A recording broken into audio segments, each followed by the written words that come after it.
Bonjour à tous et à toutes et bienvenue sur Le Bon MJ. Dans cette vidéo, je vais vous parler de Mythic Bastion Land, un jeu par Chris McDowell. Donc, Chris McDowell, c'est l'auteur de Into the Odd. Into the Odd qui est son... Je ne sais pas si c'est son premier jeu, mais c'est le jeu qui l'a fait connaître, qui a eu une certaine influence dans la sphère OSR. Il y a pas mal de jeux qui ont découlé d'Into the Odd. On pense par exemple à un jeu comme Kern, dont j'avais pu vous parler dans une vidéo précédente. Donc c'est des jeux plutôt minimalistes dans leur approche, avec des règles simples qui vont nécessiter un peu d'arbitrage, mais où il y a des mécaniques, des endroits précis. Alors si Kern n'est pas un jeu de Chris McDowell, c'est un jeu qui a été influencé par Into the Odd, et c'est pas le seul. À côté de ça, Chris McDowell, il avait aussi fait un jeu qui s'appelle Electric Bastion Land. Into the Odd, c'est plutôt un jeu qui se passe dans une ambiance, je dirais, un petit peu psyché. Et ça se passe pendant, on pourrait dire, la révolution industrielle. Avec Electric Bastion Land, il était parti plutôt sur quelque chose d'urbain, dans une grande cité, la seule cité qui compte. Et où cette fois-ci, on était plutôt dans la période électrique. Je sais pas comment appeler ça. C'est pour ça que ça s'appelle Electric Bastion Land. Et avec son nouveau jeu Mythic Bastion Land, donc, que je viens de recevoir, on part sur quelque chose d'autre. On n'est plus dans le dungeon crawl, parce que Into the Odd, c'était plutôt un jeu de dungeon crawl. On n'est plus dans le urban crawl, comme avec Electric Bastion Land. On est maintenant dans l'exploration de terre sauvage. Et de terre sauvage avec une couleur bien particulière. On garde une forme de psychédélisme, de folie un peu, j'ai envie de dire, qu'il y a dans chacun des univers présentés dans ces jeux. On va aussi avoir une sorte d'influence qui nous vient des mythes arthuriens, des chevaliers. Et j'avoue que ça, c'est une proposition qui me plaît pas trop mal du tout. Donc Mythic Bastion Land, je vous en fais la présentation right now. C'est une présentation, c'est pas une review, j'y ai pas encore joué. On va pas s'enfoncer dans les mécaniques, etc. Ça fera l'objet d'autres vidéos. Je vais juste vous parler de la proposition et vous montrer le bouquin physique parce que je trouve qu'il est vraiment hyper beau. D'habitude, je montre plutôt des PDF. C'est ce qu'on fera lorsqu'on parlera des mécaniques, tout ça, parce que ce sera plus simple, plus confortable. Et là, j'avais envie de vous montrer ce bouquin. Donc déjà, voilà, moi j'avais envie de vous montrer ça. Je trouve que le jeu, la direction artistique, elle est juste incroyable. Donc là, c'est un peu en petit, mais si je zoome, vous voyez... Ça, ce sont en tout petit les illustrations qu'on va retrouver dans le bouquin. Ce sont les illustrations des chevaliers qu'on va pouvoir jouer, qui sont au nombre de 72 chevaliers, parmi lesquels on va pouvoir venir choisir pour créer notre personnage ou les tirer aléatoirement. Et si je vais de l'autre côté du bouquin, ici, on a les 72 mythes qui vont nous être proposés. Parce que dans la proposition donc, de Mythic Bastion Land, tout le monde joue les chevaliers. On va voir que c'est pas des chevaliers tout à fait classiques, mais tout le monde joue des chevaliers. Et ces chevaliers, ils doivent protéger le royaume, respecter les devins, les oracles, poursuivre une quête de gloire, mais aussi poursuivre les mythes qui, dans le jeu, en fait, au nombre de 72, sont des sortes de quêtes. C'est difficile de mettre un mot dessus, mais grosso modo, ces mythes, c'est comme des tropes, c'est comme des quêtes, des aventures que vous allez pouvoir mettre dans votre X-Scroll, dans votre bac à sable, dans la carte de votre royaume. Et on en a à nouveau 72, ce qui fait que le jeu est très très riche, en fait, en termes de ressources. Et une des plus grandes forces de ce bouquin, vous allez voir, c'est la manière dont sont présentées ces ressources. Donc on voit que parmi les influences, on a Kern. Donc ce qui est marrant, c'est que Kern, c'est un jeu qui est héritier d'Into the Odd. Ça veut dire que Chris McDowell a inspiré l'auteur de Kern, suite à quoi, Chris McDowell ayant apprécié ce qu'avait fait l'auteur de Kern, il s'est réinspiré de Kern pour refaire un de ses jeux. Donc il y a un échange que je trouve plutôt beau quoi, entre les auteurs. C'est aussi inspiré de Kingdoms de Sophia Tiné. Donc je saurais pas vous en parler beaucoup, je l'ai feuilleté. Il me semble que c'est un jeu où on joue des sortes de héros mythiques à travers plusieurs générations. C'est assez perché aussi. J'ai pas envie de dire de conneries, donc je m'arrêterai là. Mausritter, un jeu où on joue des petites souris qui explorent un monde, etc. Inspiré d'Into the Odd aussi, d'ailleurs, Mausritter, maintenant que j'y pense. Même mécanique, des sauvegardes sur des caractéristiques assez peu nombreuses au final. C'est aussi inspiré de Neverland, donc qui est un setting OSR, un peu monde imaginaire, et ça... Ce truc monde imaginaire, on va le retrouver dans Mythic Bastion Land parce que honnêtement, l'univers, il est un peu perchos, ce qui n'est pas pour me déplaire. Et finalement, on a également Pendragon de Greg Stafford, donc qui est le jeu pour jouer un peu des trucs arthuriens. Prince Valiant, The Storytelling Game, je ne connais pas. Et Runekern. Runekern, c'est un jeu solo inspiré de Kern. Enfin bref. On a ici quelques inspirations, donc si vous les connaissiez, ça peut vous guider un peu. Et donc, nous voilà partis pour regarder un petit peu l'intérieur du bouquin. Donc on a une police d'écriture en mode un peu enluminure médiéval stylax, pas forcément facile à lire. On a des petits, vous voyez, des petits textes de saveurs qui vont nous accompagner tout du long. Mais sinon, le jeu, c'est vraiment un jeu, enfin un livre fait pour jouer. C'est c'est vraiment ce que je kiffe dans les livres de jeux de rôle en fait. C'est quand le livre, il nous permet de jouer, il nous perd pas trop dans la saveur et il arrive en fait à intégrer la saveur dans la lecture du jeu pour que quand on a fini de lire le bouquin, on comprenne ce qu'on va faire en plus d'avoir eu le voyage imaginaire, qu'on arrive à remplir ces deux offices en fait. C'est ça qui est important pour moi dans un livre de jeu de rôle. Et donc la première chose que j'ai envie de vous dire, c'est que les règles tiennent en très très peu de pages. Et ça, c'est vraiment topissime. Alors forcément, c'est favorisé par le fait que le jeu soit minimaliste. Et voilà, les règles vont tenir de la page 6 à la page 21. Et on va avoir toutes les mécaniques du jeu ultra condensées, en commençant par Beginnings and Glory, donc une page pour commencer à réfléchir à qu'est-ce qu'on va faire, est-ce qu'on va faire un one-shot, une campagne, etc. On nous parle du scope de l'aventure, c'est-à-dire est-ce qu'on est plutôt là pour jouer une petite aventure, est-ce qu'on s'imagine entrer dans une grande campagne, qu'est-ce que ça change dans nos attentes, peut-être même dans la création de personnages. On nous explique les grands concepts, la gloire qu'on va chercher à accumuler en tant que chevalier. Puis on va avoir une création de personnage qui est en une seule page. Les règles de base, une page. Les dégâts et comment notre personnage en fait va s'affaiblir, c'est-à-dire c'est l'attrition en fait du jeu, une page. Le combat, une page. Le combat de masse, une page. L'équipement, les gens qu'on rencontre, 2 pages. Créer un royaume pour jouer dedans en bac à sable. Comment créer un petit donjon, une petite méthode pour nous lancer en fait, parce que finalement on n'est pas obligé de suivre strictement ce qui est proposé ici. Ça c'est en gros comment on va dire préparer une campagne. Ça nous donne des lignes directrices, mais honnêtement c'est pas du tout limitant, je pense. On peut avoir envie de préparer nos campagnes différemment et tout, mais on a une vraie structure. Ce qui veut dire que en un seul bouquin, on arrive à nous dire comment on joue en tant que joueur, mais aussi ce que le MJ doit faire exactement pour qu'on joue. C'est pas des conseils vagues. On verra qu'il y a des conseils qui sont très très bien présentés, mais ils arrivent après. Et on mélange pas trop la partie conseil et la partie règle. On nous dit, si vous suivez cette procédure pour préparer votre campagne, vous devriez être prêt à jouer. Et ça, c'est important. Bien sûr, il y a des zones d'incertitude. Bien sûr, on a besoin de conseils. Bien sûr, il y a de l'essai-erreur, de l'improvisation et de l'arbitrage, comme dans tous les jeux de rôle. Mais commencez par faire ça, en fait. Et vous aurez votre contexte dans lequel jouer. Jouez et vous verrez bien ensuite quels sont les problèmes qui vont survenir. Et donc, ça nous fait une économie de place et de charge mentale. Genre, je suis en mode, je prépare ma campagne, je fais ce truc et ensuite on y va, quoi. Donc ça, cette concision, c'est quand même... Je dirais que c'est un peu une des marques de fabrique d'ailleurs de l'auteur. Il est un peu minimaliste, peut-être un peu fou finalement, cet homme. Ici, on a un petit truc sur referring, donc arbitrer, l'arbitrage en une page. Comment s'écoule le temps, le voyage, l'exploration, les domaines, très très léger, c'est pas un jeu de gestion, clairement. Mais de quoi faire vivre un petit peu le fait que potentiellement nos chevaliers vont finir par avoir un fief, etc. Avec le passage du temps et le passage des générations, parce que non seulement on va jouer des chevaliers qui cherchent la gloire, qui veulent résoudre des mythes, etc., etc., mais on va aussi jouer des chevaliers qui vieillissent, et il va y avoir vraiment un thème sur le passage du temps pendant la campagne, ou peut-être on va finir par jouer notre héritier, et le royaume, qui va être en général un bac à sable, une sorte de terrain de jeu, on va l'explorer, révéler des choses dedans, mais on va aussi voir le temps passer, et voir ce royaume se modifier au fur et à mesure. Donc voilà un petit peu pour les thèmes finalement du jeu. Ensuite, on a 2 tables d'oracle, de Spark, qu'on retrouve ici. Donc ce sont tout simplement des tables aléatoires dans lesquelles on va pouvoir venir tirer pour préparer en amont ou improviser. Alors ici par contre à la fin, c'est sympa comme idée, mais c'est vraiment tout petit, hein. Je peux même pas zoomer plus. C'est vraiment tout petit, donc il faut imaginer comme c'est pas simple à lire ici. Au moins, si je dois trouver rapidement cette table, je sais que je vais à la fin du bouquin et boum, je l'ai. Ensuite, ici, on va avoir notre liste de 72 chevaliers, notre liste de 72 mythes, pour pouvoir les tirer aléatoirement, éventuellement. Par exemple, la création de personnage, dire à chacun de tirer aléatoirement un chevalier. Et donc, les chevaliers ont des noms hyper évocateurs, comme le chevalier aux histoires, le chevalier de la motte, le chevalier au halo, le chevalier de la feuille, le chevalier renard, etc. Et à chaque fois, ils vont avoir des petites capacités, des petits trucs qui vont les rendre cool, ces chevaliers, et les rendre en fait uniques. Parce qu'on joue tous des chevaliers, donc on peut se dire, ah, est-ce que c'est pas un peu chiant de tous jouer des chevaliers? Mais en fait, ils vont tellement avoir un petit twist, une petite saveur qui va les rendre plus fabuleux, en fait, plus personnages de conte que vraiment des chevaliers, je dirais, au sens historique. Votre chevalier, en réalité, il pourrait ressembler parfois un peu à un voleur, à un chevalier un peu plus érudit. Ils vont pas tous forcément être en armure de plate ou de maille sur des gros destriers et avoir prêté le même serment.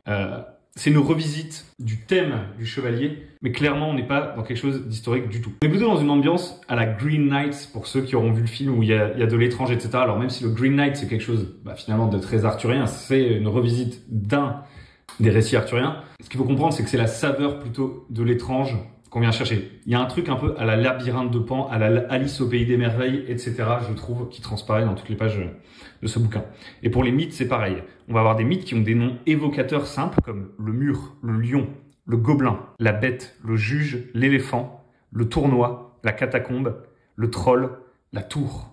Donc c'est fort. On a tout de suite cette image, ça nous renvoie à plein d'histoires différentes. Et on va avoir des ressources pour faire vivre ces mythes avec des twists qui vont faire qu'en fait, lorsqu'on va commencer à, je sais pas moi, entrer dans le mythe du gobelin, on va réaliser que on n'est pas du tout face à une horde de gobelins qui crient, braillards, chaotiques. Non, non, le gobelin, c'est une créature bien spécifique. Et donc, c'est vachement inspirant.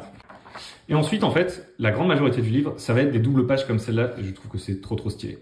Parce qu'en fait, cette double page, elle cache énormément de choses. Donc, je vais pas m'enfoncer dans les détails, bien sûr, ça, ce sera dans les autres vidéos. Mais qu'est-ce qu'on voit là? On voit beaucoup de choses. Déjà, on a des illustrations très évocatrices. Donc, quand on feuillette le bouquin, ça nous inspire, etc. Ça nous projette quelque part. Je trouve la direction artistique totalement incroyable. Mais bon, j'imagine que c'est assez subjectif. On va avoir, par la même occasion, ici, une table aléatoire géante, puisque ces pages correspondent au numéro de tirage aléatoire de chevalier. Donc, en fait, si je tire mon chevalier, là, en prenant la table aléatoire qui se trouvait là, bim bam boum, je jette un des 6 et un des 12. Admettons, je tire le Boulder Knight. Eh bien, je vais chercher 3-5. Je feuillette. J'arrive à 3-5 en suivant les chiffres qui sont ici. Et j'arrive sur la page du Boulder Knight. The Boulder Knight. Avec le Boulder Knight, j'ai un petit texte un peu littéraire, un peu poème pour m'expliquer qui est le Boulder Knight. J'ai son équipement, j'ai ses capacités, etc. Donc ça, c'est vraiment la partie création de personnage si j'ai pris le chevalier au rocher, du coup, en français. Ensuite, j'ai ici un seer. Donc un seer, c'est un devin, un oracle, c'est un peu les mystiques, c'est Merlin, c'est la Pythie, c'est tout ce que vous voulez en termes de sorcier, de vraiment, en fait, finalement, le trope à côté du chevalier. En général, le chevalier qui se déplace, il est au centre de l'aventure. Donc en l'occurrence, ici, ça peut être une chevalière. Et comme on l'a dit, ça peut aussi être en fait pas vraiment un chevalier. Il y en a qui ressemblent plus à des rôdeurs, etc. Chevalier, c'est vraiment le rang, le statut. C'est le high concept, en fait, de la proposition. En tout cas, le protagoniste, on pourrait dire, il est là. Et ici, le seer, c'est plutôt ce personnage que vous allez rencontrer, qui conseille, qui donne des directions, mais pas toujours très claires, qui aussi peut un peu intriguer, peut devenir un vrai PNJ de la campagne. Et en fait, qui, dans la proposition telle qu'elle est faite dans Mythique Bastion-Land, adoube aussi les chevaliers. En fait, ce sont les seers qui font chevalier, les chevaliers du coup. Et les chevaliers leur doivent le respect, mais on se rend rapidement compte quand on feuillette que dans cette idée de base, on découvre assez vite des surprises en fait, puisque les seers n'ont pas tous le même agenda. Ils lisent l'avenir, mais ils sont pas tous d'accord sur ce qu'il faut faire, et donc on n'est pas tout à fait sûr qu'ils lisent vraiment l'avenir. En fait, ils ont plutôt ces visions, ces trucs un peu perchés là, qu'on retrouve un peu dans tous les mythes. Et on va avoir ces trucs bizarres où pour vaincre la Gorgone, il va falloir faire attention et aller voir les trois nymphes pour qu'elles donnent de l'équipement à percer. Enfin, vous voyez, on est dans ce délire-là, ce délire un peu complètement taré quand on y repense, quand on lit des mythes. Même s'il y a une symbolique et tout, à chaque fois, les histoires, elles sont pas du tout... C'est pas du tout l'esprit rationnel auquel on est habitué aujourd'hui. Voilà, d'un côté, chevalier et seer. De l'autre, le mythe, avec pareil, l'image, le texte de saveur. Les omens, donc les omens, c'est des signes du mythe. Et en fait, c'est une sorte de front, littéralement, comme on peut en avoir dans les PBTA, etc. D'évolution du mythe. Il n'y a pas vraiment de background sur le mythe. On ne sait pas pourquoi le mythe est là. On ne sait pas exactement. C'est un peu de l'interprétation. En fait, ça c'est une sorte de truc pour jouer de manière émergente le mythe. Le sens qu'on va donner à ce mythe, etc., ça va un peu se faire en partie. On n'est pas obligé de le jouer entièrement. Il y a 6 étapes pour chaque mythe, mais en fait, on nous dit qu'on résout un mythe lorsque on considère qu'il est résolu, en fait. Et donc, vraiment, c'est plus une sorte de ressource, ce mythe. À chaque fois, on va avoir des créatures ou une forme d'adversité. Si jamais il y a combat, les trucs qu'on pourrait avoir à combattre dans le mythe, a priori, ils sont là. On a une petite table aléatoire ici. D'ailleurs, ici aussi, on a une petite table aléatoire. En général, cette table aléatoire, pour le chevalier, elle est liée à l'équipement du chevalier. Pour le mythe, elle est liée à un aspect du mythe. Par exemple, si on est sur le soleil, ici, c'est la bénédiction du soleil. On peut générer aléatoirement différentes bénédictions du soleil ou s'en inspirer. Donc, en fait, sur cette page, on a déjà énormément de ressources pour s'inspirer. Parce que, il faut bien comprendre que ce chevalier au rocher, si aucun des joueurs ne le joue, ça devient un PNJ en fait. Ça devient un PNJ qu'on peut mettre dans la campagne. Ça peut devenir un adversaire, etc., etc. La bénédiction du soleil, on n'est pas obligé de la coller à notre mythe. En fait, si on fait un pas de recul par rapport au truc, là, on a une structure, un mythe, un chevalier, un machin, mais on peut le redécouper et considérer que ça, c'est juste de la ressource pour s'inspirer, quoi. Et c'est pareil pour chacune des pages, des 72 pages de Chevalier, donc des 72 devins, donc des 72 mythes, c'est des tonnes et des tonnes de tables aléatoires, en fait, qu'on a sous les yeux. Et c'est une manière de présenter un setting, un univers que je trouve plutôt rare. Si je prends, par exemple, un jeu comme Worlds Without Number, dedans, on a un paquet de tables aléatoires, hein. Mais ces tables aléatoires, vous voyez, elles sont au milieu d'un pavax sur comment créer un univers. Dans cette page, en fait, j'ai plein d'explications. Ma table aléatoire, elle fait ça et elle couvre, voilà, les Anakim. C'est un truc de l'univers de Kevin Crawford de World Without Number. Il y a de la table aléatoire, mais en gros, la page de la table aléatoire n'est que la page de la table aléatoire. Je peux même prendre des bouquins qui sont des livres entiers de tables aléatoires.